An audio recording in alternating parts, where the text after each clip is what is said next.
Public health problems mount in southern Florida as the hurricane relief effort continues to lag. And Saddam Hussein vows defiance of the Allied no-fly zone in southern Iraq. This is the CBS Evening News.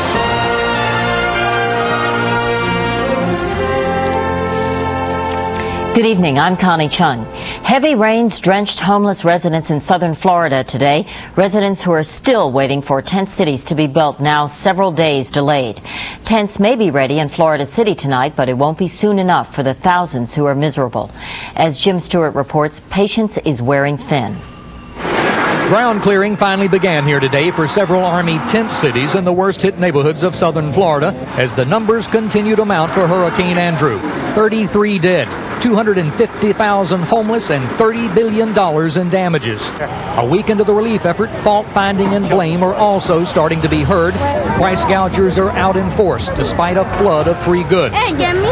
Well, the guy took the ice in, agreeing to give it out free, split it in half, and was selling it at $5 a half. And just ripping them off.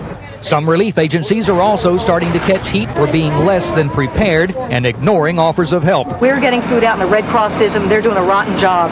And everyone's sick of it, including the people that come here. They're tired of it.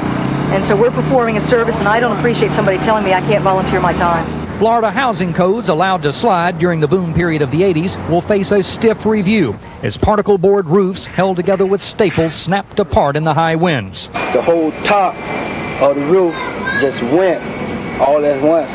Now that you see how these things are built, how does it look to you? It should have been built a little better. In Homestead, Florida, the hardest hit and home to a dozen trailer parks, the mayor has announced a future ban on the flimsy dwellings. Distraught owners agree. You think about hurricanes, what you keep saying, you know, it's not going to come, it's not going to come. It's happened so many times. I've been here since '69, and this is the first one that really came. And it figured I bought a trailer. Despite the massive amounts of aid, reports of looting are still heard. People across the street were loading what they had into their van. The guy came up with a pistol, put it up against his head, and said, "I want your car. I want, get out." It's crazy. Is there any way you can connect me with somebody there? Logistics also continue to be a problem. 4.7 million phone calls were logged here in a single hour. Highways are also jammed as private and public donations flood into the area, many with no sense of direction, but only a desire to help. About 100 family-sized tents are destined for this area, what used to be a community park. But the problem, as the military is discovering, is that many families are reluctant to leave their belongings. The only thing that they want is to rebuild their own homes. Jim Stewart, CBS News, Homestead, Florida. Florida health officials are worried also that contaminated food and water and unsanitary conditions could lead to an outbreak of disease and infection. Giselle Fernandez has more on that.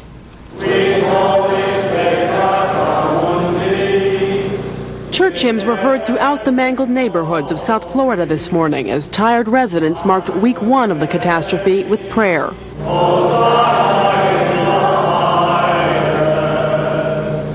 At the Homestead Church of God, ripped apart and transformed into an open-air cathedral, worshipers gathered in one of the only rooms left standing. As parishes throughout the state held ad hoc services, the U.S. government struggled to end mass confusion and better organize relief efforts. And today, sanitation and health issues became a major concern for week two ahead. Water. What do you want? Water. Health officials say many are suffering from dehydration. In sweltering heat and humidity, children and the elderly are most at risk. But most threatening, say doctors, is the lack of running water. At a migrant labor camp hard hit in Homestead, a nearby canal serves as washing machine, bathroom, and bathtub, intensifying the risk of cholera, typhoid, and hepatitis.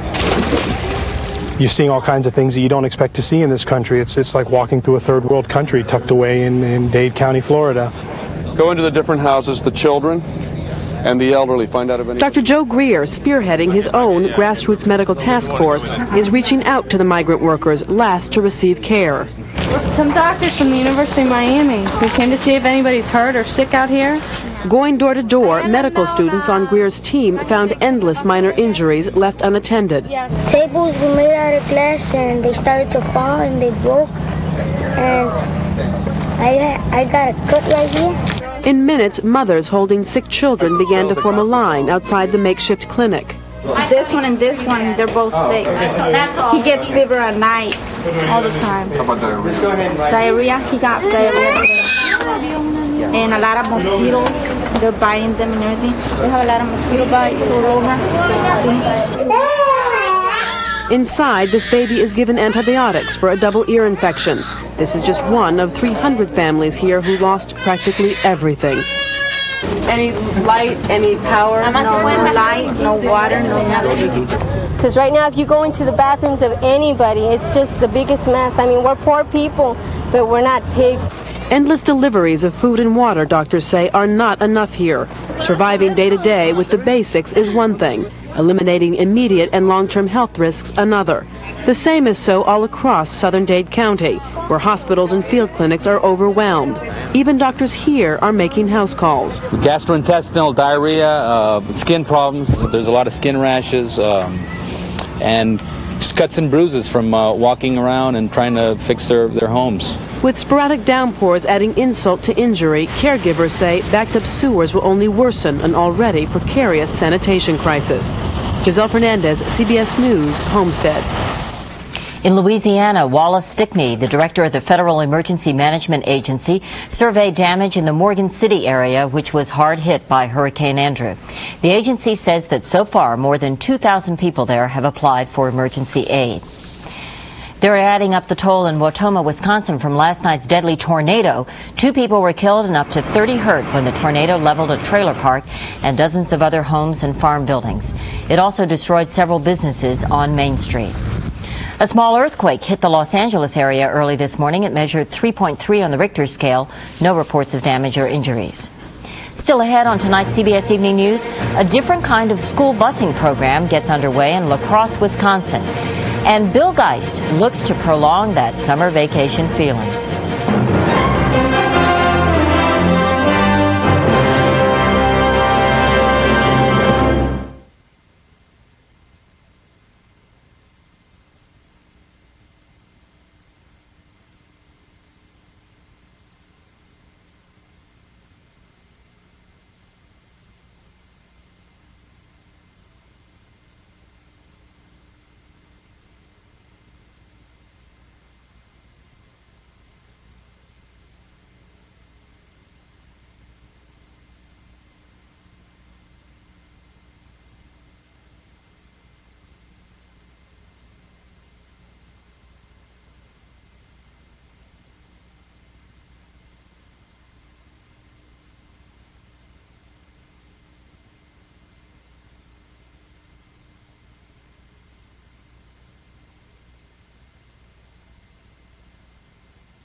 There was another massacre of civilians today in Sarajevo. A Serbian artillery shell landed in a crowded marketplace, killing as many as 16 people and wounding up to 100 others.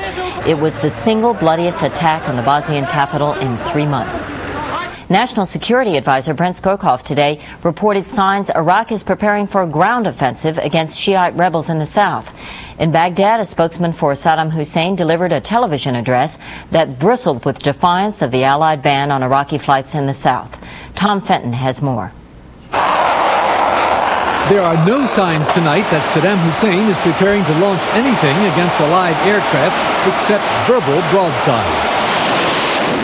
These infrared pictures of an Iraqi airbase in southern Iraq were brought back by a British reconnaissance plane. They show no activity. The banning of Iraqi aircraft from the south severely limits the effectiveness of Saddam's armed forces. Iraqi helicopter gunships can no longer pursue Shiite rebels into the marshes of southern Iraq.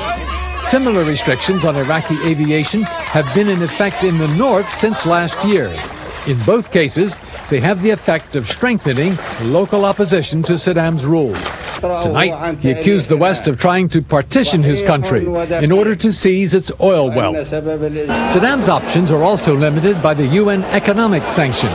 They are strangling his country's economy. Quadruple-digit inflation has priced many goods out of the reach of ordinary Iraqis. The level of popular discontent is increasing, and Saddam himself has warned of the possibility of a popular uprising. A new team of UN weapons inspectors plans to travel to Iraq on Monday. More than 40 such teams have visited the country since the ceasefire, and several confrontations in the past have brought alive threats of military retaliation to force Iraq to cooperate with the inspectors. That's a threat that the United States forces operating in the Gulf are fully equipped to carry out. Tom Fenton, CBS News, London. This was the third day of U.S. famine relief flights into Somalia, with 4 cargo planes bringing in rice and beans. Bob Arnott visited one village that's determined to survive, come what may. War, famine, drought, and pestilence cannot break the spirit of the Somali people, nor destroy an ancient way of life from which a new Somali will grow. Out of the heart of starvation comes a camel train past the tiny village of Crow. Last year, the population was 350. Today, only 80 survive. Khadija waits to die, perhaps by nightfall. Fatima Hassan, with her young son Mohammed, is asked what the future holds for her. Death, she says. Somalia is a country of small villages like this one, but it's unlikely that very much of the 145,000 tons of American grain will make its way here. There is no security to protect it and no organization to distribute it. Mohammed sharpens his spear. His brother readies his arrows, but they are no match for assault rifles, submachine guns, and grenades. We ask Zainab Qatar what she and her children Fatima, Khadija, Ada, and little Amin wait for. She says rain. She waits to farm again. Never do these proud villagers bend to beg or ask for help. Centuries of hard-learned lessons have taught her people to rely only on themselves. But nothing could prepare Zainab and her neighbors for the horrors of dictatorship and war. Government troops stole 3 years' supply of grain from what are now empty holes in the ground. Their cows and camels were also stolen. With peace, Crow might have survived the drought. Zainab survives through trading wood, Crow's only remaining commodity, for grain in nearby Bur Akhaba. Along tracks worn by 1,000 years of constant use, other women from Crow walk in fear to market. They carry on their backs the wood, which means life for their children. Bob Arnott, CBS News, Crow.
California legislators are meeting again today to wrap up the final details of the state's new budget package.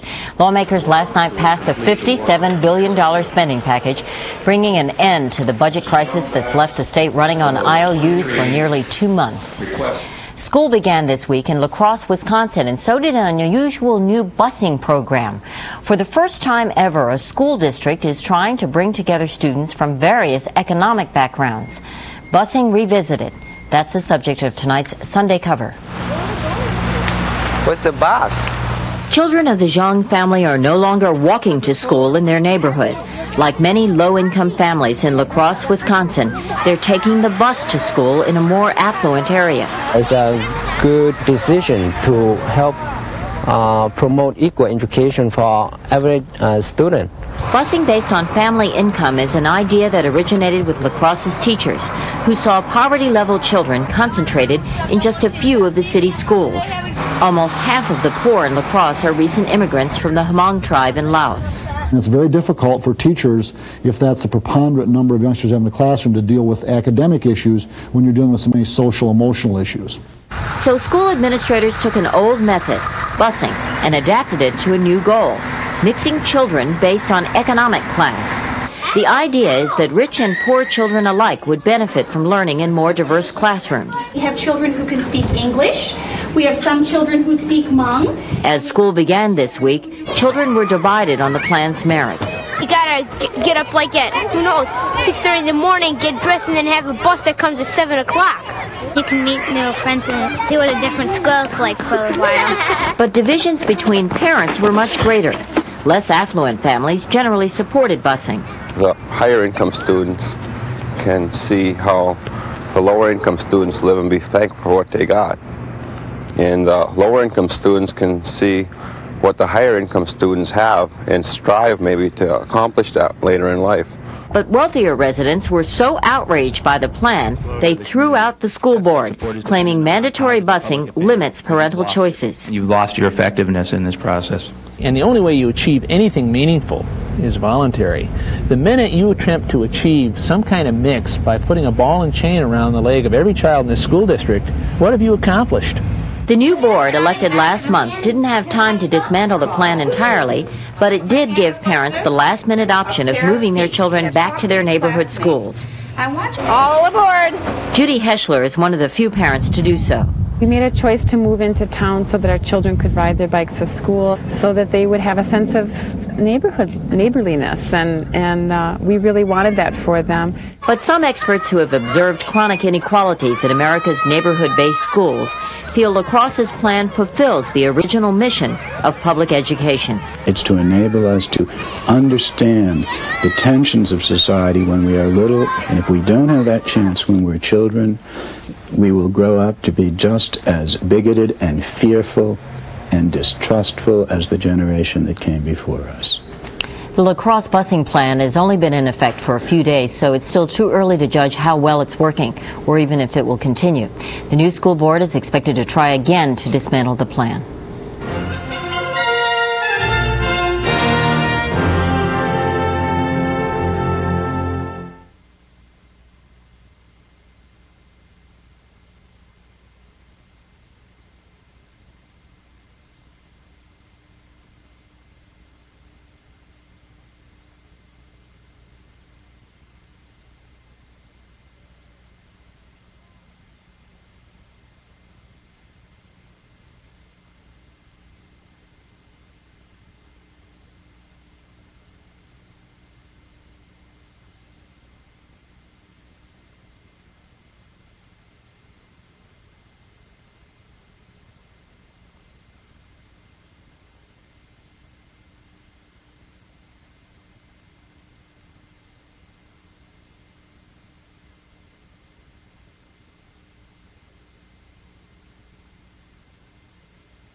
Bill Clinton is swinging another counterpunch to fight Republican charges that he raised taxes while he was governor of Arkansas. As Richard Threlkeld reports, Clinton is telling his side of the story in a new ad campaign. The Clinton campaign unveiled its first commercial for the fall campaign today, stressing Clinton's record as a governor. Changing people's lives, that's the work of his life. 12 years battling the odds in one of our nation's poorest states. Arkansas now leads the nation in job growth. The commercial's a carbon copy of the lines that have been working best for Clinton while he's been on the stump. We ranked first in the country in job growth this year and created manufacturing jobs at 10 times the national average and have the second lowest tax burden in the country. But to hear Vice President Dan Quayle tell it today, Arkansas is anything but a tax haven. Since Bill Clinton's been governor, the percentage of taxes of income, or the percentage of taxes and income for the people of Arkansas has gone up dramatically. Ask them. Their tax burden has gone up under Bill Clinton. They just can't make this argument unless they falsify the data, which is what they've been doing and what they admit they're doing. To pay for the new commercial blitz and a lot of other expenses, Clinton spent the weekend in Little Rock hosting a series of fundraisers, complete with movie stars and an all-star jazz band. Apparently, it was worth the effort. Some of our biggest supporters from around the nation who are here raised $2.2 million for our campaign. For the moment, at least, the Clinton campaign is going to accent the positive in its campaign commercials until they see what the Republicans do in theirs. It would be nice if the Democrats and Republicans were to spend the next 2 months saying nice things about themselves instead of nasty things about each other. But don't count on it, Connie. Right, Richard. Thank you. The town of Boulder, Colorado is considering an unusual approach to boost voter turnout. If the plan wins approval, voters soon may not have to turn out at all. Scott Pelley reports. Pardon me, are you registered in the Boulder city limits? Pardon me, ma'am, are you registered to vote in the city of Boulder? Evan Ravitz dreams that this may be the last petition ever circulated in Boulder, Colorado. If voters approve his idea, in the next election they could cast their ballots by phone. It would make it practical for us to start to run our own government and vote regularly on the issues. In other words, a true democracy. Welcome to the University of Colorado Electronic Voting Center. Dr. Joseph Pelton has developed a system for balloting by phone or computer. You are now ready to vote. The voter uses a number to identify himself, just like banking by phone, and punches keys to make his choices. Even additional information about the candidates is available. It will save money, it will be more efficient, and will be more convenient. It's not just laboratory theory. All of the equipment needed is available today. But there is some opposition. Critics worry about vote fraud and whether the ballot can remain private. How do we ensure that that voter and only that voter is casting his ballot? You can have a computer breakdown on any given day, or you can have people borrowing somebody else's code. Similar objections were heard in Canada this summer during the first phone vote experiment. The Liberal Party used it to choose candidates, and there was some trouble. If you voted previously, you should vote again because we canceled every vote. We don't even know what happened. We just canceled it. Once the problems were fixed, voter participation hit 97%. Typical elections are in the 30% range. Even presidential elections are down to 50%. The problem isn't keeping people from voting twice, it's to get them to vote once. Residents of Boulder may be the first in the nation to reach out and touch politicians from home. It would be a closely watched experiment to consider whether voting by phone is right for the nation. Scott Pelley, CBS News, Boulder.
The summer vacation season that once seemed endless is only a week to go.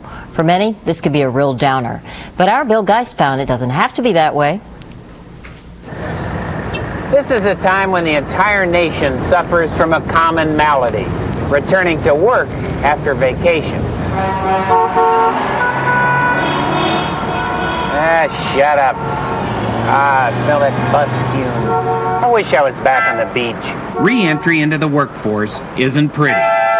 This is the first time in 2 weeks I've had on a tie. Is that the sun? Look at that robust, textured air. What a sunset. Looks like it could catch the air on fire. I wonder how my fellow commuters feel about returning from vacation. My mind's still on vacation. Preserving that vacation feeling isn't easy, but you can try. City folk actually sunbathe on the rooftop. Tar Beach. They swim, too. But somehow it's just not the same. I miss the beach, the sounds, the sights.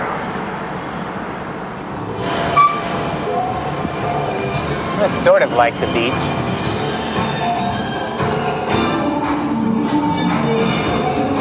Might just stay in here a while. You know, your car can't be too clean. They go that extra mile. She's doing an outstanding job.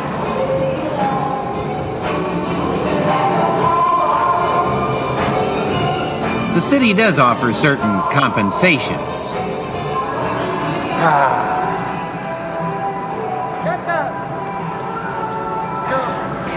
Starting to feel a little bit better about getting back to work.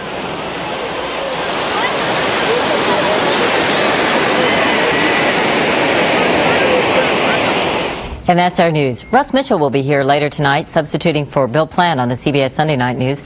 I'm Connie Chung in New York. I'll see you again tomorrow. Thank you for joining us, and for all of us at CBS News, good night.